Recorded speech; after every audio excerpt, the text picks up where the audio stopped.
மத்தேயு 10:37 தகப்பனையாவது தாயையாவது என்னிலும் அதிகமாய் நேசிக்கிறவன் எனக்கு பாத்திரன் அல்ல. மகனையாவது மகளையாவது என்னிலும் அதிகமாய் நேசிக்கிறவன் எனக்கு பாத்திரன் அல்ல. 39 தன் ஜீவனை காக்கிறவன் அதை இழந்து போவான். என் நிமித்தம் தன் ஜீவனை இழந்து போகிறவன் அதை காப்பான். இது கொஞ்சம் புரிஞ்சுக்கிறதுக்கும் கொஞ்சம் கஷ்டமான வசனங்கள் தான். எனக்கு பாத்திரன் அல்ல, என்னுடைய சீஷனாய் இருக்க தகுதி உள்ளவன் அல்ல. அந்த சொற்றொடர்கள் 2 தடவை இங்கே சொல்லப்பட்டிருக்கிறது.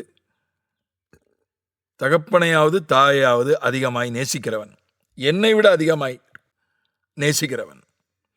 மகனையாவது மகளையாவது என்னில அதிகமாய் நேசிக்கிறவன். நம்ம ஊர்ல அன்னையும் பிதாவும் முன்னேறி தெய்வம். பெற்றோரை தெய்வம் என்று பைபிள் ஏற்றுக்கொள்வதில்லை. பெற்றோரை கனம் பண்ண வேண்டும், அவர்களுக்கு பதில் நன்மைகளை செய்ய வேண்டும். நாம் திருமணமாகிற வரைக்கும் பெற்றோருக்கு கீழ்ப்படிய வேண்டும். இது பைபிள் வலியுறுத்தி சொல்கிற ஒரு விஷயம். உனக்கு நன்மை உண்டாயிருப்பதற்கும் உன் ஆயுசை நீடித்திருப்பதற்கும் உன் தாயையும் தகப்பனையும் கனம் பண்ணுவாயாக. அதுதான் வாக்குத்தத்தம் உள்ள முதல் கற்பனை. உன் தாய் தகப்பனுக்கு கீழ்ப்படி, அவர்களுக்கு மரியாதை கொடு, அவர்களுக்கு பதில் நன்மைகளை செய். இதுதான் பைபிள் வலியுறுத்துகிற விஷயங்கள். ஆனா உன் தாய் தகப்பனை நீ கடவுள் ஆக்கி விடு என்று பைபிள் சொல்லவே இல்லை. நம்ம ஊர்ல அந்த சிந்தனை அதிகம். தாயையும் தகப்பனையும் கடவுளாக்கி விடுகிறார்கள். அதே போல மகனையாவது மகளையாவது என்னிலும் அதிகமாய் நேசிக்கிறவன் எனக்கு பாத்திரன் அல்ல. பிள்ளைகளுக்காக தான் நான் ஆண்டவரையே பின்பற்றேன். என் பிள்ளைகள் நல்லா இருக்கணும், என் பிள்ளைகள் காக்கப்படணும், என் பிள்ளைகள் முன்னேறணும், அதுக்காக தான் ஆண்டவரை நான் பின்பற்றுறேன் என்று பலர் நினைக்கலாம். பிள்ளைகள் ஆசீர்வதிக்கப்படுவார்கள், எந்த சந்தேகமும் இல்லை. அவரை நேசிக்கிறவர்களுடைய சந்ததிய 1000 தலைமுறைக்கு ஆசீர்வாதம். ஆண்டவரை நேசிச்சா, ஆண்டவரை நம்பினா, ஆண்டவரை பின்பற்றினா 1000 தலைமுறை. 1000 தலைமுறைன்றதே நம்ம கற்பனை பண்ணி பார்க்க முடியாது. பிள்ளைகள் பேர பிள்ளைகள் மிஞ்சி போனா கொள்ளு பேர பிள்ளைகள், அவ்வளவுதான் நம்ம யோசிக்க முடியும். கொள்ளு பேர பிள்ளைகளை கூட சிலர் தான் பார்க்க முடியும், பலரால் பார்க்க முடியாது. அவ்வளோதான், 4 தலைமுறை தான் நம்ம யோசிக்க முடியும். ஆனால் 1000 தலைமுறை வேதம் அப்படி தான் சொல்லுது. ஆண்டவரை நேசிக்கிறவர்களை 1000 தலைமுறைக்கு ஆண்டவர் ஆசீர்வதிக்கிறார். ஆனால் அதுக்காக பிள்ளைகளை தூக்கி ஆண்டவருக்கு மேலே வைத்து விடக்கூடாது.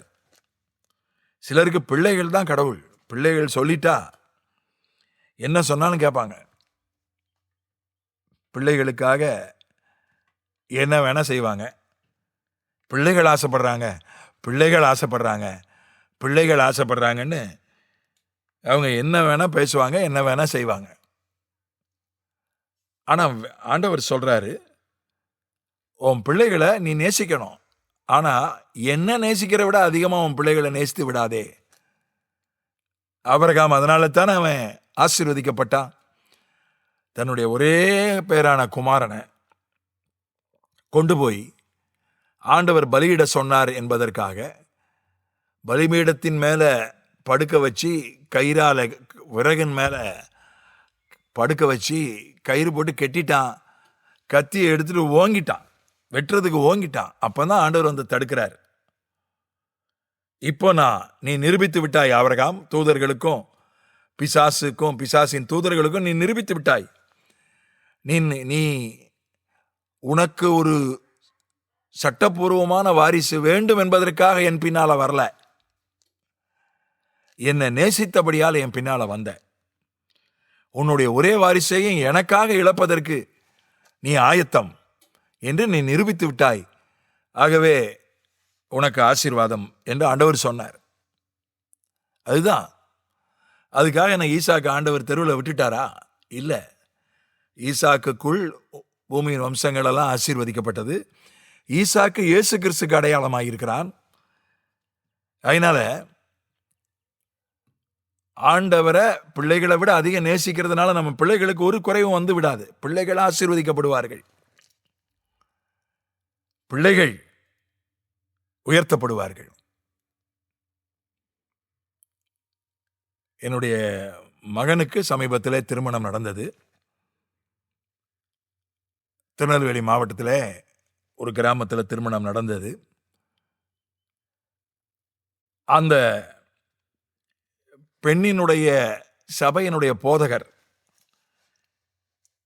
நாங்க எங்க மகனுக்கு முழுக்கு ஞானசானத்துக்குள்ள நடத்தியிருந்தோம். அவன் விவரம் தெரிஞ்சு வாலிப வயசுல முழுக்கு ஞானசானம் எடுத்திருந்தான். ஆனால் அந்த சபையினுடைய போதகரோ கண்டிப்பா இன்னொரு ஞானசானம் எங்க சபையில எடுக்கணும், எடுத்தாதான் கல்யாணத்தை நடத்துவேன் என்று. பைபிள்லே அப்படி இல்லை, அந்த சபையின் சட்டமும் அப்படி இல்லை. எவ்வளோ பேர் எடுத்து சொல்லி அவர் கேட்கல. ஆனா நான் என்ன ஜெபம் பண்ணேன் ஆண்டவர்கிட்ட, ஆண்டவரே ஒரே ஞானசானம் தான் பைபிள் சொல்லுது, அந்த பெண் சார்ந்திருக்கிற சபையே கூட அப்படிதான் சொல்லுகிறது, ஒரே ஞானசானம் தான் என்று. அந்த பெண் சார்ந்திருக்கிற சபையே கூட அப்படித்தான் சொல்லுகிறது. இன்னொரு ஞானசானம் என் மகன் எடுக்கவே கூடாது. அதனால என்ன ஆனாலும் சரி, எது நடக்காட்டாலும் சரி, எது நடந்தாலும் சரி, இன்னொரு ஞானசானம் எடுக்கக்கூடாது என்று தான் தினந்தோறும் நான் ஜெபித்து வந்தேன். இன்னொரு ஞானசானம் எடுக்காமலேயே ஒரே பைபிள் படி ஒரே ஞானசானம், அந்த பெண் சார்ந்திருக்கிற சபை சட்டமே அப்படிதான் சொல்கிறது. அதன்படியே நடப்பதற்கு நல்ல சிறப்பா திருமணம் சிறப்பா நடந்தது, சமாதானமா சிறப்பா நடந்தது. அவங்க சந்தோஷமா இருக்காங்க. அதுதான் நம்ம என்னுடைய நிலைப்பாடு முக்கியம். ஐயோ என் மகனுக்கு நல்ல பொண்ணு, அந்த பொண்ணு நல்ல பொண்ணு, அந்த பொண்ணு மூலிகை ஞானசானம் எடுத்த பொண்ணு, அந்த பொண்ணுனுடைய தாயாரும் சகோதரிகளும் மூலிகை ஞானசானம் எடுத்தவங்க, அபிஷேகம் பெற்றவங்க அந்த சபையில இருக்காங்க. ஆகினால அந்த சபை அவங்க தான், அந்த சபையை அவங்க தான் கல்யாணம் நடத்துகிறாங்க, பெண் வீட்டார் தான் அந்த சபையில் தான் கல்யாணம் நடத்த வேண்டும். அதனால ஏதோ ஒருவர் கூட சொன்னா, இது என்ன பெருசு, ஒரு சடங்கு தானே, ஒரு சடங்கு தானே, அது ஞானசானன்னு எப்படி நம்ம சொல்ல முடியும், ஒரு சடங்கு, சபையினுடைய சடங்கு, அதை செஞ்சுட்டு போட்டுமே என்று கூட ஒருவர் சொன்னார். சிலரெல்லாம் அப்படி கருதினார்கள். ஆனால் நான் ஜெபம் பண்ணேன். ஏன்னா நான் சொல்லலை, சொன்னால் ஏதோ கல்யாணத்துக்கு நான் இடர்வு உண்டாக்குவது போல வந்துவிடும். நான் ஜெபம் பண்ணேன் ஆண்டவர்கிட்ட, தினந்தோறும் ஜெபம் பண்ணேன். ஆண்டவரே, எனக்கு உம்முடைய வசனம்தான் முக்கியம், உம்முடைய உபதேசமும் சத்தியமும் தான் முக்கியம்.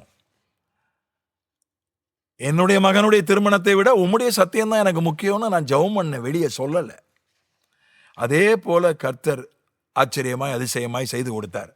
இதுதான் நிலைப்பாடு.